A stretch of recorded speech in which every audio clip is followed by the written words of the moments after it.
medical lectures with the expertise of first-person historical interpreter, Seán O'Brien. Seán is a teacher and living historian from Salem, Massachusetts. You may recognize him as having portrayed lead roles in many of the Historical Society's living history events. Seán received a Master's in Arts in 18th Century Studies from the University of York in Northern England. His dissertation focused on the self-identity of military surgeons in the British Army. As you may know, the original Dr. Hunter is often credited for establishing Massey, America's original apothecary. A selection of Massey products are available for purchase this evening downstairs. Additionally, we would like to thank the Newport Harborside Inn for sponsoring tonight's talk. And now let's step back to 1755 Newport. Please help me welcome Dr. William Hunter.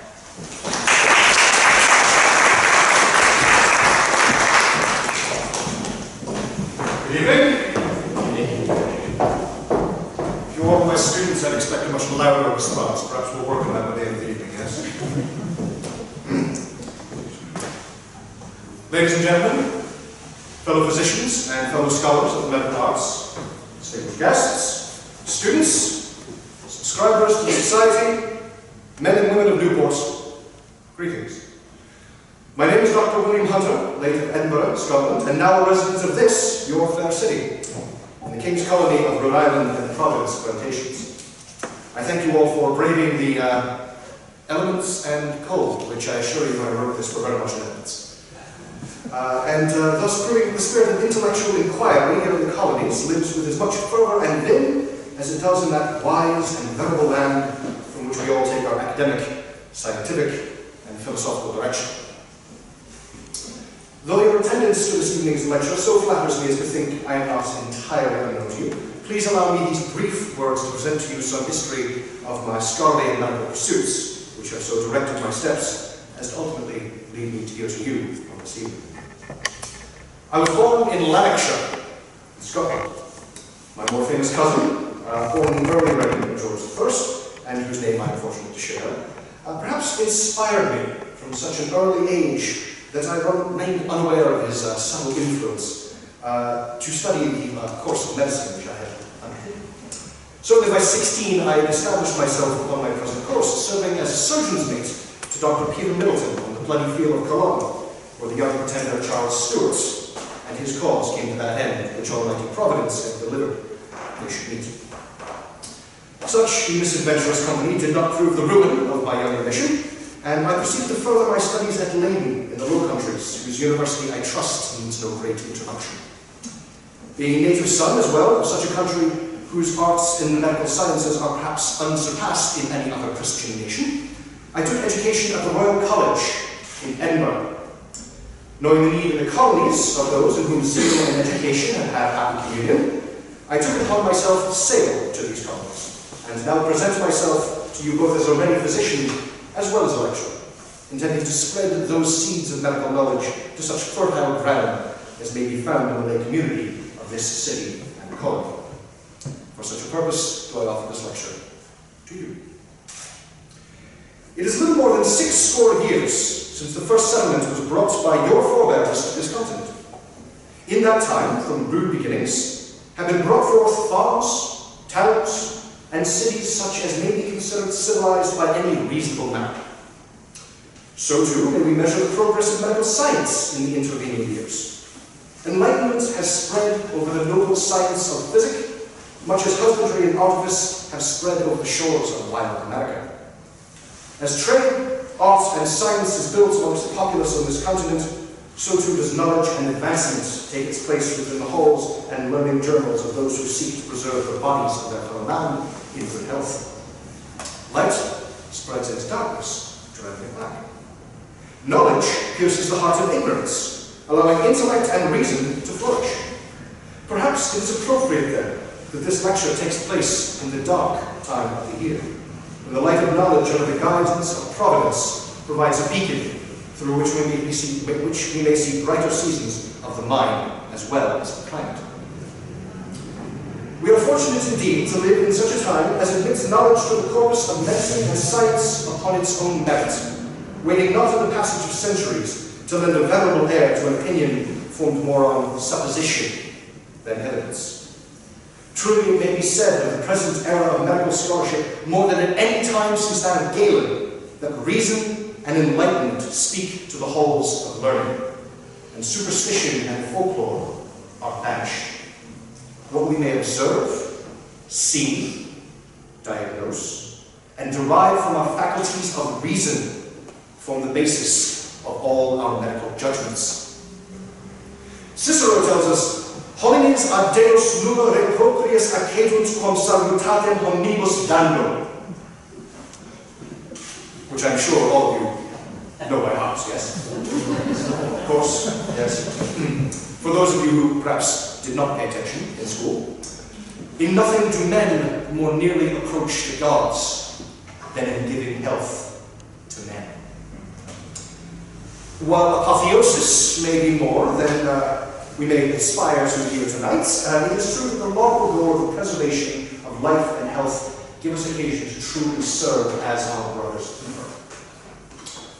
The minister sees to the well-being of the man's soul, the lawyer to that of his property, a good cook, housekeeper, clerk, and wife contribute to peace of mind and home, which may serve as a foundation of a life well lived.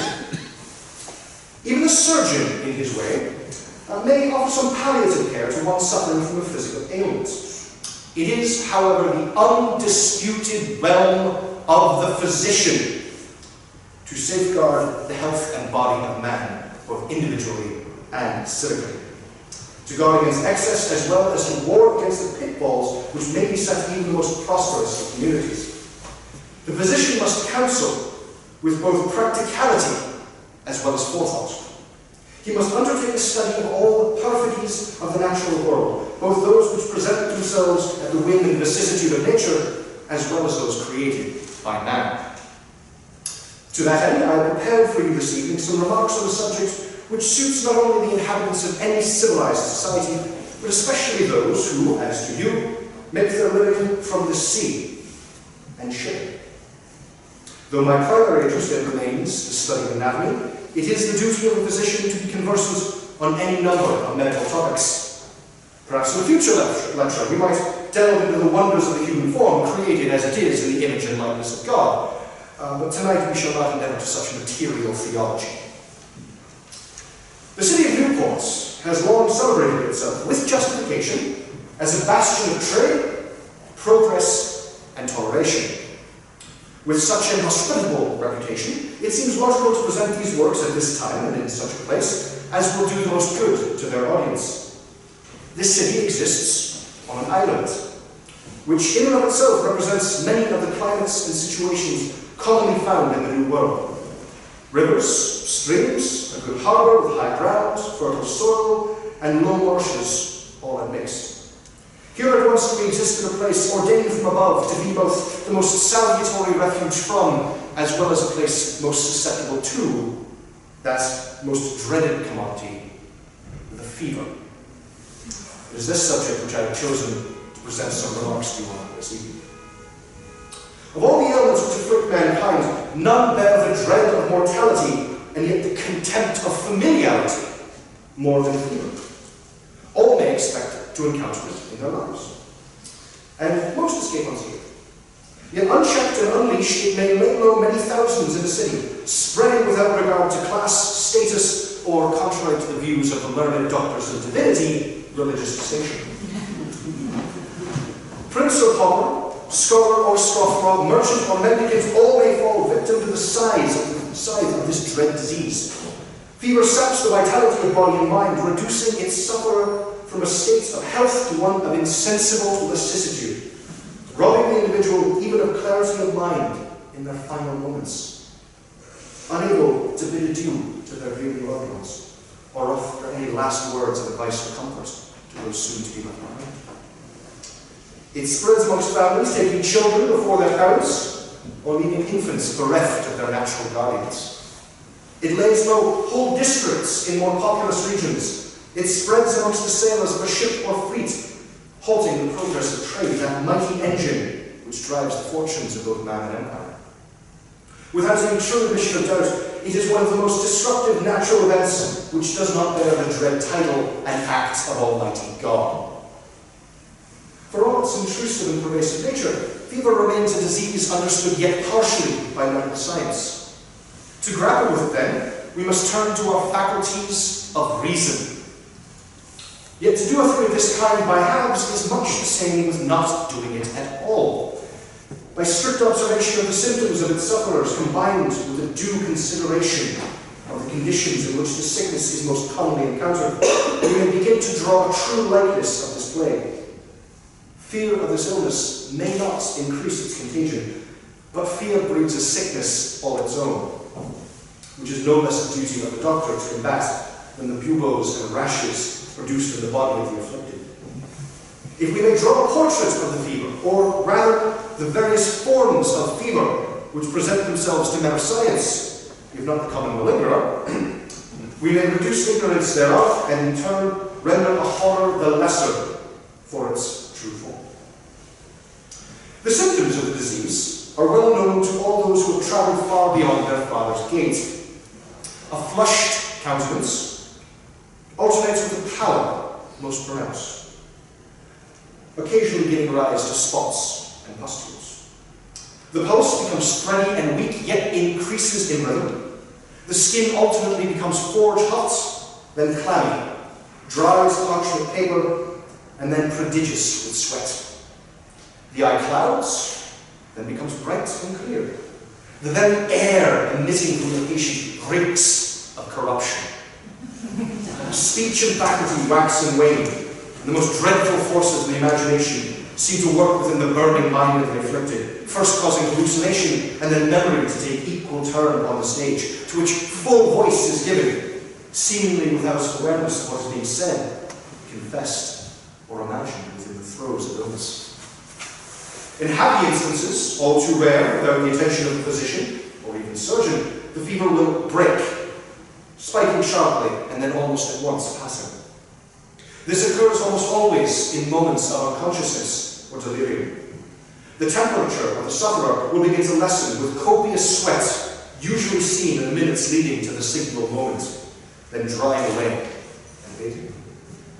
Seemingly in an instant, the unfortunate who has been so unkindly laid low will rest more calmly, cease their thrashing and murmuring, and begin that most salutary and necessary of natural benefices, a deep and sound sleep.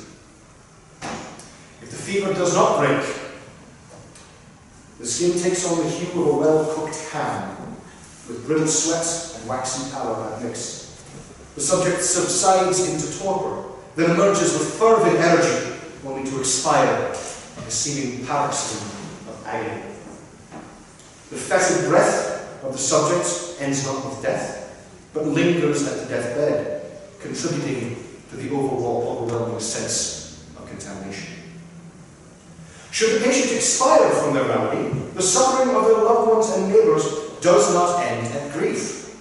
Unlike death caused by a wound or some internal illness, the body itself may now serve as a new source of contagion.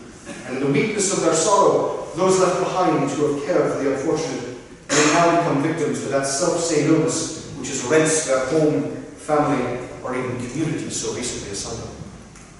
The causes of this shall be further explained presently. For all that this disease is spoken of as a monolithic specimen of the evil which afflicts mortal man, we, rational creatures that we may be, can divide the fever into distinct categories. For the purposes of this lecture, we shall abjure delving into the minor ailments which to the uneducated may present themselves as self-same to the great ill with which they share such superficial commonality. This distemper, as we shall define it, can be divided into the following forms: jail fever, camp fever, both endemic and recurring, and ship's fever. At the risk of straining the interest of the shipowners, doubtless present amongst you, permit me to begin at the bottom of this category and deal with the most unfortunate, the lowest of the low, the least classed amongst us. For within the study of medicine, we must treat all of God's children within the same tenderness and care as lies within our power. It does not do to neglect the base of society and hope that the rot which they seek therein shall leave the loftier heights unscathed. Therefore we should begin with jail fever. Jail fever, by its very name, conjures images of destitution and despair. Misfortune of the body as well as of the mind and spirit attend its name. Whether those who suffer this disease do so as a consequence of those actions which have brought them to their imprisoned circumstances is a question more aptly put to a doctor of divinity, and so we shall not visit it at this time. What may be answered by science, however, is that men, and some women, are brought to jail by circumstance. And be these ever so healthy and strong, sound of limb and hardy of constitution, yet are a distressing number of them destined to die in misery. This doom is not limited to those who are of urban origin, whose constitution may be understood to be depressed from foul air and lack of sanitation. It strikes even those from the country, brought to jails, clinics, and prison hulks from their more salubrious origins, yet they too succumb to the ill winds and airs which lay low so many thousands, notwithstanding their hardier constitutions.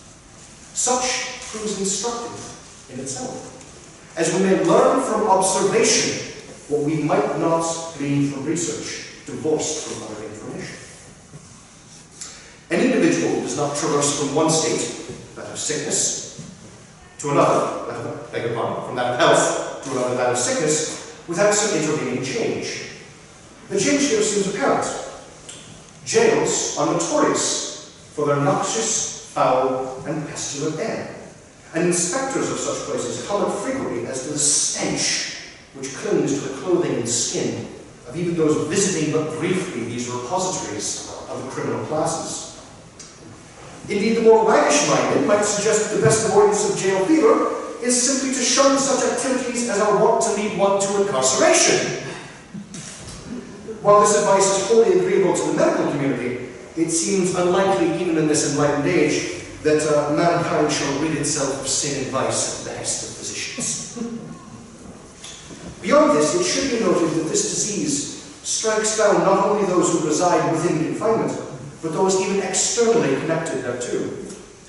In the west of England, a little over 20 years ago, the Lord Chief Baron of the Exchequer, Sir Thomas Penjoy, died of a jail fever brought by prisoners transported 25 miles from Ilchester to Taunton. This disease, once it has affected an individual, may travel far from the foulness which gave it birth. This disease bears some similarity to that found within hospitals, particularly in Scotland, in which land His Majesty's soldiers so recently found employment. In that unhappy time, shortly after the late rebellion, many prisoners were confined to jails, with the wounded also dispersed amongst buildings pressed into service as hospitals. For a time, regimental surgeons were unsure whether they had one disease or two with which to contend, as soldiers sent to guard these prisoners began to fall sick. Examination of symptoms, however, soon proved that the jail fever had spread even unto those who guarded the jails and sickbeds in which the prisoners lay. Soon the soldiers began to join their captives in hospitals ill-suited to their burgeoning populations. These hospitals, rapidly overcrowded, saw scores of their patients pass into eternity, rebel and soldier alike, until at the behest of no less a personage than the great Sir John Pringle, efforts were made to secure well-ventilated barns and houses which might allow for the free passage of wholesome air, and to limit the number of men confined within each hospital. For several months of the spring and summer, this treatment proved so effectual that a battalion known for its sickly state lost not a man to the fever during the entire month of May in the year of our Lord 1745. This happy status continued until the rains of autumn closed in with a resultant stultification of the air. We may see then that an increase in cleanliness and an attempt made to secure a clean flow of air to even such a place as a prison may decrease the likelihood of jail fever. Any number of steps may be taken to accomplish this, of which I shall mention only the most effective. First, should it come to pass that any individual should die during his confinement, every step should be taken to remove his earthly remains from confinement in which his fellow prisoners lay as soon as is practically possible. To this end, it is recommended that inspections of each cell be undertaken at least once or twice a day. Secondly, a new invented system of bellows recently demonstrated in London, has excited commentary within the medical community, as it seems certain to prove useful equal to and above its cost should funds be provided to see its installation in every jail of size in the country. This engine consists of a long chute made of canvas and stout cordage, which extends down a central column within the building, with allowances made in the walls to permit openings in the canvas access to the various rooms and chambers through which it passes.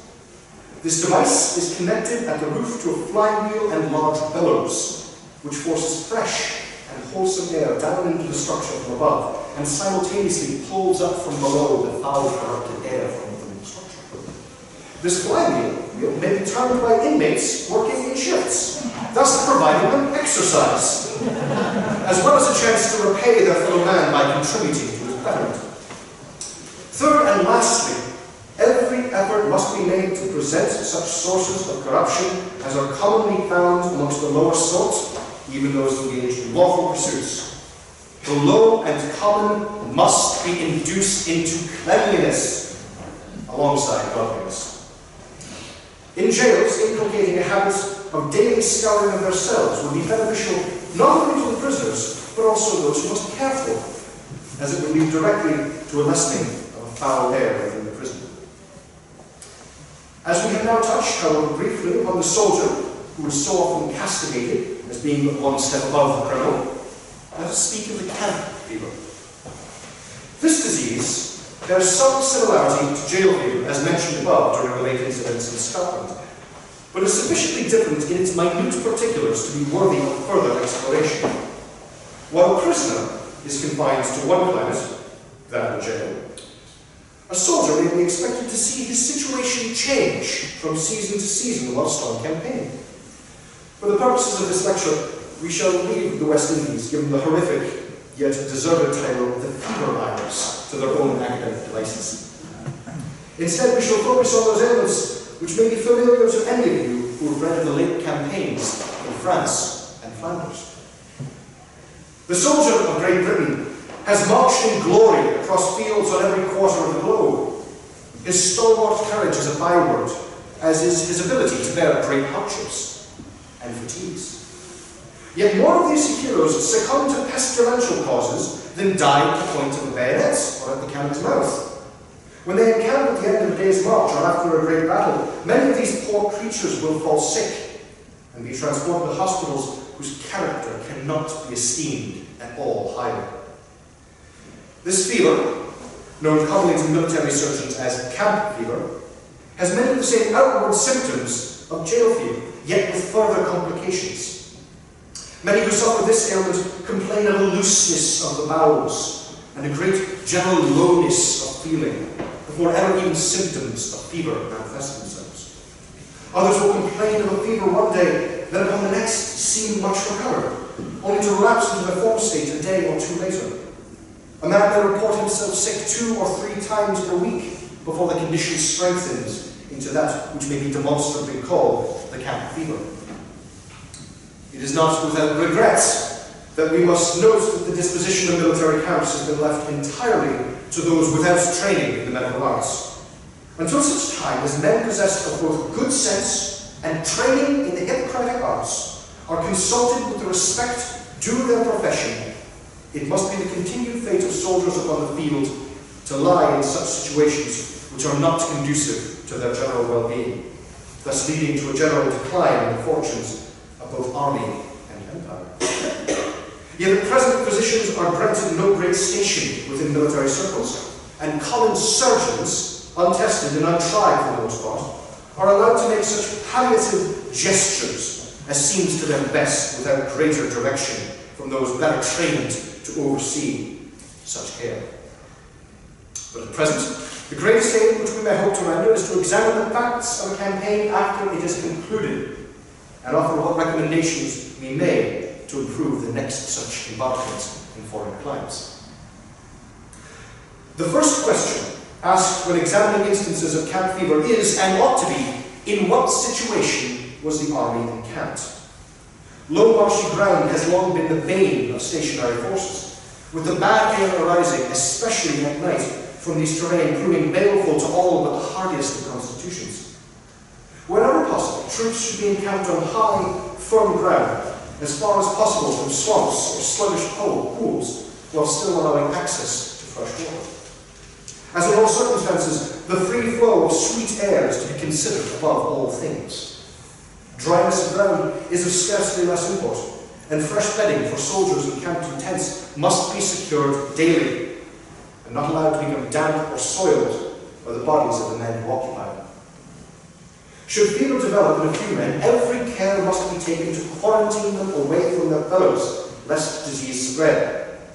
To this end, hospitals, when need occasions them, should be established in sturdy buildings, well ventilated, dry and preferably away from the main encampment. In agrarian regions, barns are frequently suited to this task, though if they be purposed for animal husbandry, every care should be taken to scour them of the natural ordure which may be left over from their previous inhabitants. In winter, the difficulty between warmth and freshness of air is of course a hazard, but it does a man no good to have sweet air to breathe if in the process he should freeze to death. The symptoms of camp fever are treated much the same as those of jail fever. They should, but seldom are, owing to the state of the average sufferers of the last name. The patients should be bled, and most daily, as they wax choleric, until a more sanguinary condition is restored. Clean water should be given to them, and efforts made to replace their clothing when it becomes saturated with sweat. If they should void themselves often, their diet should be restricted as a natural constipator. Light foods such as broth without fat are best, with as little seasoning as possible, so as not to excite the humours yet further. These methods bear the greatest chance of securing the well-being of soldiers who have contracted endemic fever. Against intermittent or malarial fevers, other methods must needs be tried. While this fever is thankfully less common here in the northern reaches of the Americas, any city which takes its living from the sea must be more ready to guard against such a disease than those found in land. This variant of the fever is more commonly known by the violent shaking which accompanies its onset. The spleen becomes greatly increased in size, with the resultant increase in bile accumulated within the body.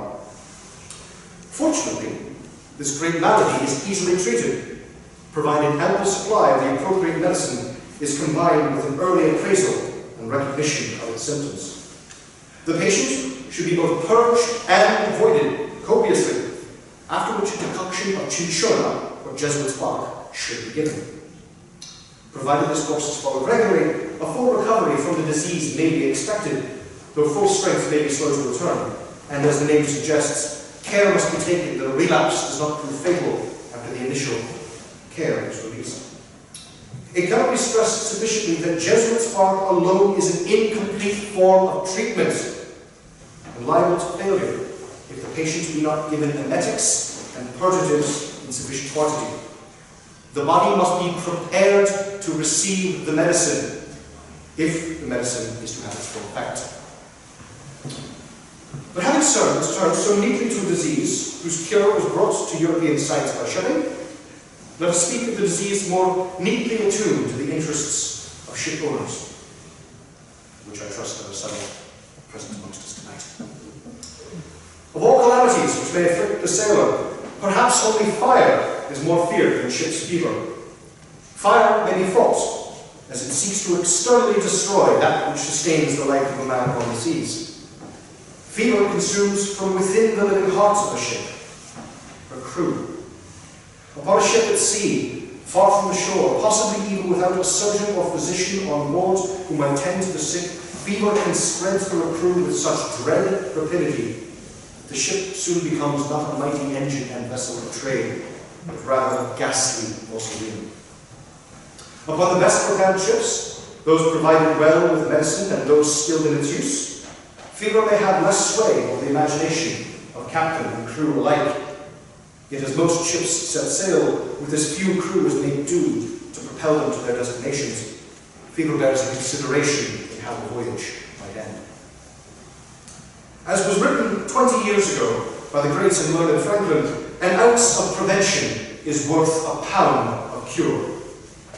Should it prove difficult to remedy a fever on board ship at sea, then every attention should be paid to those causes which are within a man's power to influence or effectually eradicate. In this, we are aided by nature.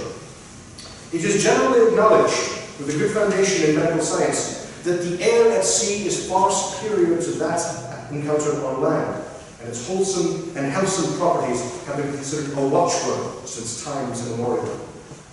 Generally, one may assume a certain safety from the fever whilst far upon the sea, though whimsical fate may take note of such presumption on the part of mankind, and in such instances, fate is seldom kind. To that end, let us examine here the ways in which such fevers may be halted ere they have the opportunity to take a hold of her ship or her crew. The greatest difficulty in combating fever aboard ship lies in the particular nature of its cause. Foul air gives rise to disease. The air at sea is generally held to be wholesome, but the airs produced within a ship can be noxious to such a degree as would almost prevent respiration. It is reported that one method used by seamen to determine if the air below decks be wholesome or foul is to lower a candle by a string into a compartment. Should the candle be extinguished, the air may be considered foul.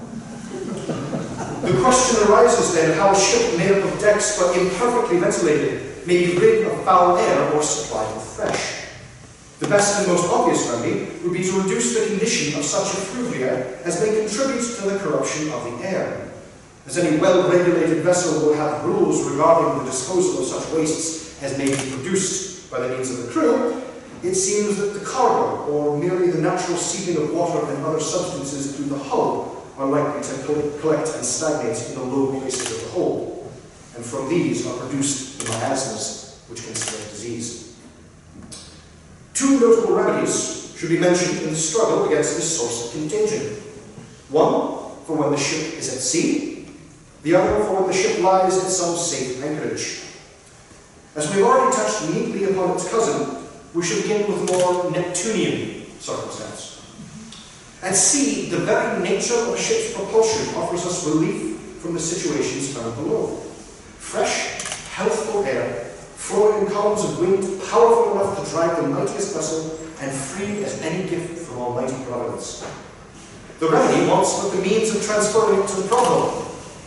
As was touched upon earlier in the discussion of improving the air of prisons, which share the similarity of being enclosed spaces designed to keep that without quite distinct from that within, vertical passages of canvas with vents at the top and base may allow for the influx of fresh air into even the deepest recesses of the below decks. God bless you. These ventilators, as I have heard them called, function by trapping air coming from abaft the vessel during its propulsion and forcing it down as far as may practically be reached by the force of the wind. While this does not effect a perfect transformation of the air from putrid to wholesome, it mitigates somewhat the dangers posed by the stultified air below decks. If the ship is instead in a friendly port, and should circumstances allow, one method favoured by both physicians and ship owners alike is the time-honoured practice of smoking. In this method, pans of sulphur and tobacco are placed in shallow basins throughout the lowest places of the ship after all cargo and stores have been removed, and the hull scoured with vinegar. These being lit, they produce a hot, drying air, which purges the foul vapours from the deepest recesses of the hold. During the time these pans are lit, it is necessary that the crew should be removed from the vessel, as the fumes will prove quite choking to living men. However, the immediate inconvenience will give rise to far-reaching health, as the sources of contagion within the ship will be quite purged from the timbers and low places wherein they are wont to develop. These methods have proven to give good effectual service in the prevention of ship's fever, and may be trusted as remedies even by the smallest merchant for whose livelihood shipborne trade is the foundation. I hope that this discussion of fever and its cause has proved of interest to you as regards your capacities within the wider world. Yet never does a lecture finish without it generates questions regarding what steps may be taken by the individual to lessen their susceptibility to fever. As has been mentioned previously, the best remedy applied to a disease is one not yet become. Medical art is best practiced before it is required. A due attention to air, diet, and cleanliness is not only more essential than mere medical treatment, but the sick cannot be considered as fit subjects for evincing the powers of medicine till they are properly provided for in these respects. We shall at this time, then, offer a practical lesson in such examinations as may prove instructive in monitoring the health of a man. While this is by no means suggested as a substitute for the attentions of a physician, if these small examples serve as watchwords for the greater wellness of the whole, then some good may be measured thereby. Ladies and gentlemen, at this time I shall ask for a volunteer from amongst you who will permit themselves to be submitted to a cursory physical examination for the betterment and understanding of how such measures may be undertaken by even the least among us. I assure you it will be neither invasive nor overly personal. Young man, step forward. Ladies and gentlemen, please give a warm welcome to our guests. What is your name, gentlemen? Marche. Marche?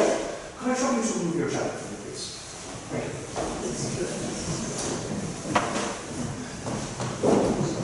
One of the first steps taken by any physician undertaking an examination of any patient should be, and has been, since the time of Galen, the taking of the pulse. Can I see your wrist, please? Are you familiar with where the pulse can be found in the human wrist? Yes. Show me. Right. Close. It actually lies within the radial bones of the wrist, close and inside.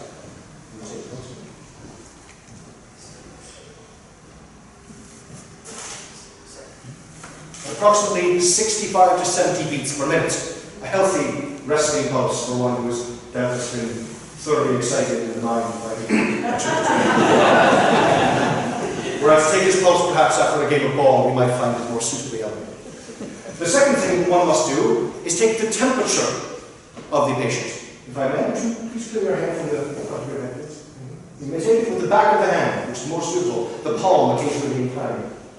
Your temperature feels quite within the realm of normalcy, even though this is somewhat close and warm in this place. Next, one of the most beneficial avenues through which health may be perceived is that part of the body which the more poetically minded refer to as the window of the soul. The eye is in fact a remarkably good indicator of the overall health of the body.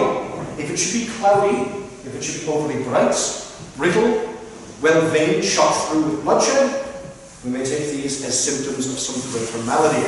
So to this end, might I have you look up close to the eye, please? You should examine your eyes, which appear to be both bright and clear. Rather a pleasant shade of blue, which will doubtless serve you well later in life. The eye being bright and clear, the pulse being firm and strong, the temperature being consistent with that found amongst a healthy individual. Several other indications may be taken to the overall state of health, namely the sounds of the beats of the heart and the function of the lungs. To this end, it in fact is useful for the medical lecturer to save his lecture notes, which, when rolled into a tube, provide an excellent source for listening to both heart and lungs.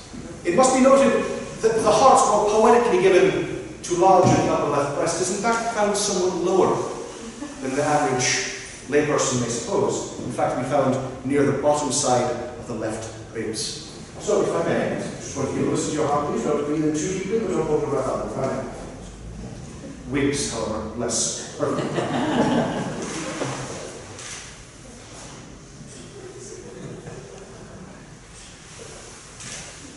A strong, steady heartbeat, which emits no murmur, no palpitations beyond those which are so essential for the necessities of life. Now, if I may, I'm going to have you turn and face that direction now. We're going to have a listen to your lungs. The lungs may in fact be best listened from below the scapula. Below the shoulder blade allows for the most direct passage for such sounds as produced by human breathing to arrive, as the heart itself can drown out the sounds of respiration if listened to below. So I'm going to just have a listen to your back. I would like you please to take me several good deep breaths. Excellent. Say, look at that open, please.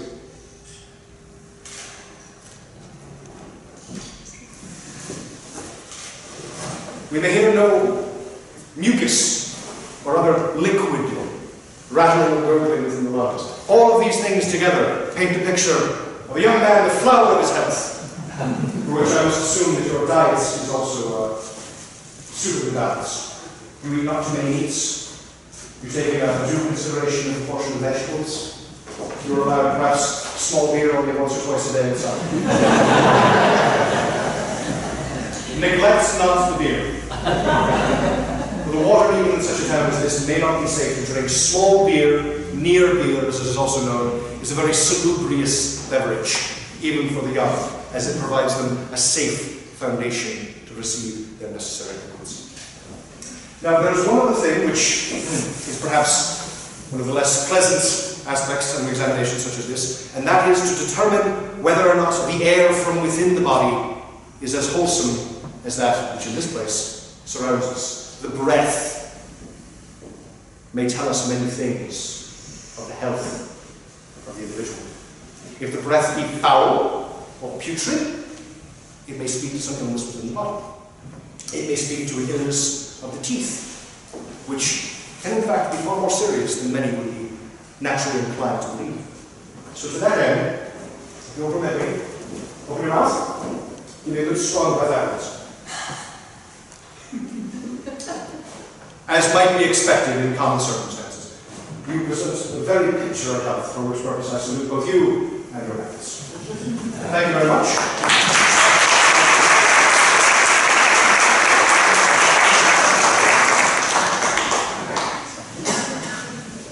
Oh, to be young again.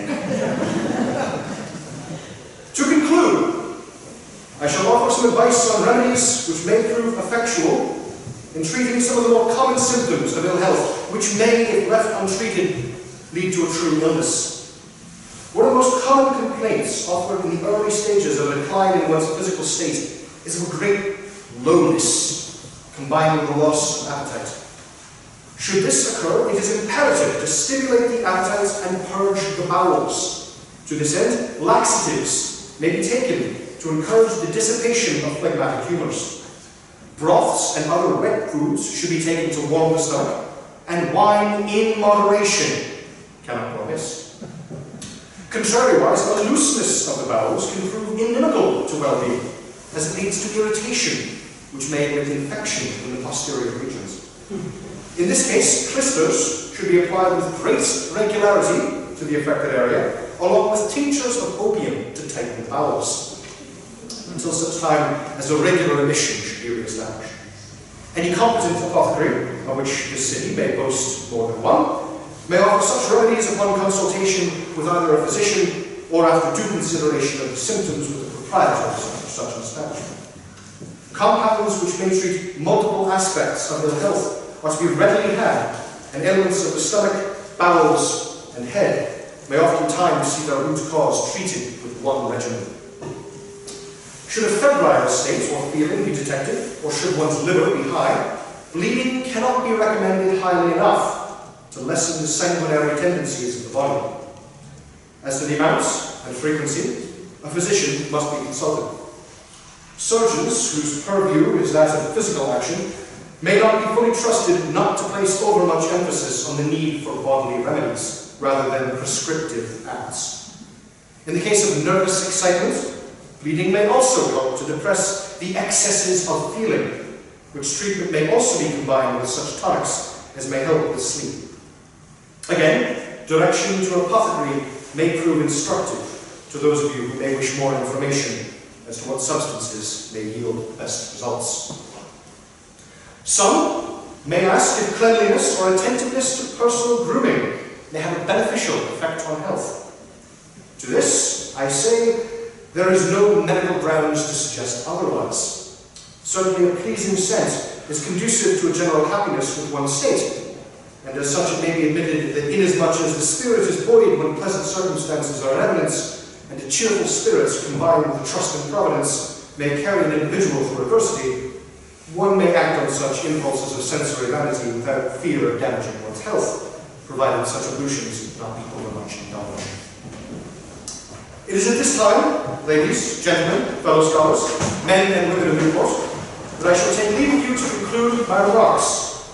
I thank you for your kind attentions to my humble attempts at furthering the cause of medical knowledge within the general public, and hope that you shall seek deeper answers to your curious questions by attending such further lectures as may be offered here and other such symposiums.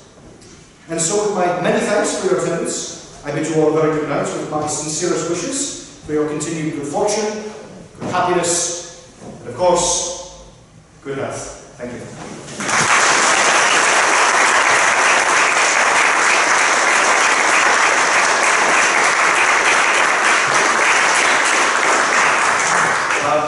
Mr. Sulak, who has been so instrumental in providing this evening's symposium, has suggested that should any of you have any medical questions which you wish to put to me in a more direct fashion, that I should avail myself to you for such a purpose. So if there are any questions at this time which may come to you, I stand ready, of course, to answer them as best I may. Yes? When you made your house call, how were you reimbursed? And did you carry your own medications with you? And did you have a physics garden? Somewhat of a delicate question in regards to the pecuniary details. As with any service provided by someone to a member of the community, remuneration, of course, will be made. That fee will largely depend on the nature of the services provided. Should constant attention be required, such as sitting in to a woman in labour, then obviously the fee would of course be higher. If medicines are necessary, traditionally as a physician, my duty is to diagnose that which is wrong. My duty is to ascertain by reason that which has gone amiss with the body of the sufferer in front of me, and therefore to prescribe such action as needs to be taken. The actual medicines would be provided by an apothecary. Now, in this particular circumstance and in the city, yes, I have taken unto myself to fulfill both the role of physician and apothecary. Were this perhaps the continents, it would be less necessary for me to do so, as others would be better suited to focus the entirety of their attentions upon such tasks. I hope that should answer the question. Any other questions? Yes? I'd be interested in your opinion of the profession of the barber surgeon. Contemptible. The barber surgeon, technically speaking, we must admit that the barbers and surgeons have split their historical association approximately 20 years ago. And now there is a separate college of surgeons as well as a college of barbers to be found in the city of London. I believe Edinburgh is following suit. Barbers will still provide some limited services. For example, boils which may be found on the head or neck may be lanced by a barber. And barbers are also occasionally called upon to pull teeth. But surgeons have, over the last 2 decades, attempted to perhaps improve their own personal appearance within that community. There is some effort to standardize their service within both the Navy and the Army, although the Navy has taken far greater steps in this regard than has the Army, of course, being the senior service. Your average surgeon may, I say may, be a learned man of science who has taken due courses of study at one of the great universities, but it is perhaps more common that he has simply served an apprenticeship with someone who has established himself as a surgeon, and there is no guarantee that the individual from whom he receives his training will in fact be university educated. Unlike a physician where an actual doctoral thesis, in Latin no less, must be defended. Thank you. Thank you. Other questions as may arise? Yes? In the 1700s, during the time that you're practicing, what are some of the most challenging cases that you wish you could have more success with, that you just right now don't really have too much hope for? The answer to this question may in fact be perplexing to some of you on both philosophical, religious, and moral grounds. But one of the greatest diseases, one of the most calamitous diseases which afflicts all of mankind, of course, is the smallpox. Smallpox is one of the most virulent diseases known to mankind, and is in fact the cause of the deaths of both the low and the great. Very recently, within, I believe, 3 or 4 monarchs ago, Queen Mary herself succumbed to the smallpox over the course of 2 weeks. It took her to die. There is very little that can be done once the smallpox takes a hold of the body. And in fact, depending on the nature of the disease in question, it can be said that as few as 1 in 3 will survive the smallpox. There is, however, a remedy which, as mentioned in my lecture, is best administered before ever the disease takes hold. And this is the perhaps more controversial nature of things. That remedy now is vaccination. There are some who believe that vaccination is in fact taking the nature and role of God into the hands of mortal man, and therefore that it is sinful or perhaps not duly religiously observant to attempt to inculcate the body against smallpox. That said, there are yet others whose grounds for rejection of this treatment are more political than religious, as vaccination spread to us in fact from the Ottoman Empire. And there are those who do not wish to admit that Eastern science may hold any great equilibrium with that of the West. But it must be said that in such instances where inoculation is provided to an individual, the death rate falls to as few as 1 in 10 or perhaps even 1 in 50, as opposed to 1 in 3 or 2 in 3. So vaccination, it is the avowed statement of those of us in the medical community. Vaccination and inoculation, in fact, are to be encouraged wherever possible.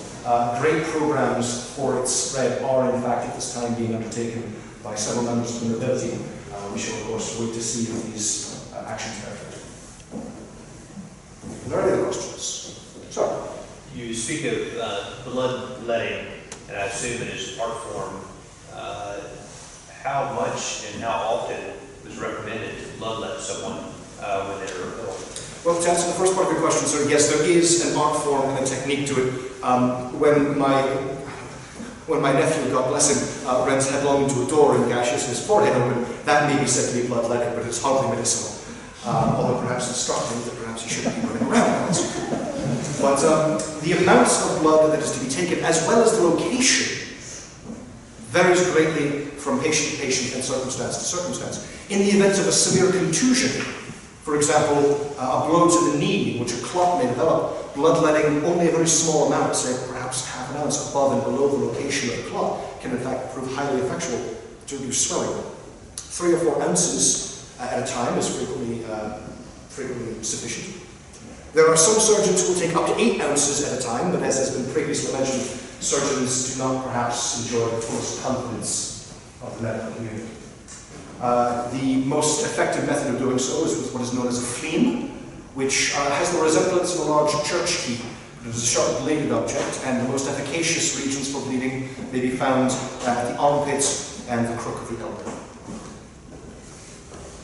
One who wishes to avoid bleeding from the throat is frequently improves pickle. Yes, sorry. If I was going to maintain a home apothecary, are there certain Medicaid or substances you would recommend we keep at home just to self-medicate for? In a short answer, no. Okay. In a slightly longer answer, of course, substances themselves are not merely what must be taken. Their preparation is also paramount. Were one to simply take any number of the contents of the jars of the apothecary shop and mix them all together and hope for the best, that perhaps would not yield a satisfactory result. It is the intention and the intention of the one who mixes the medicines that produces the most benefit. Thank you.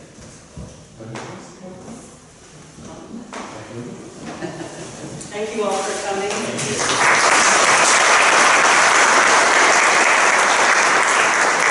I don't know if Elizabeth mentioned this, but Dr. Hunter's lecture to the people of Newport in the Colony House was perhaps the first medical lecture performed in the Americas. The Historical Society is committed to recreating more of these interesting events, and certainly hopefully replicating this recreation again and again. So thank you very much for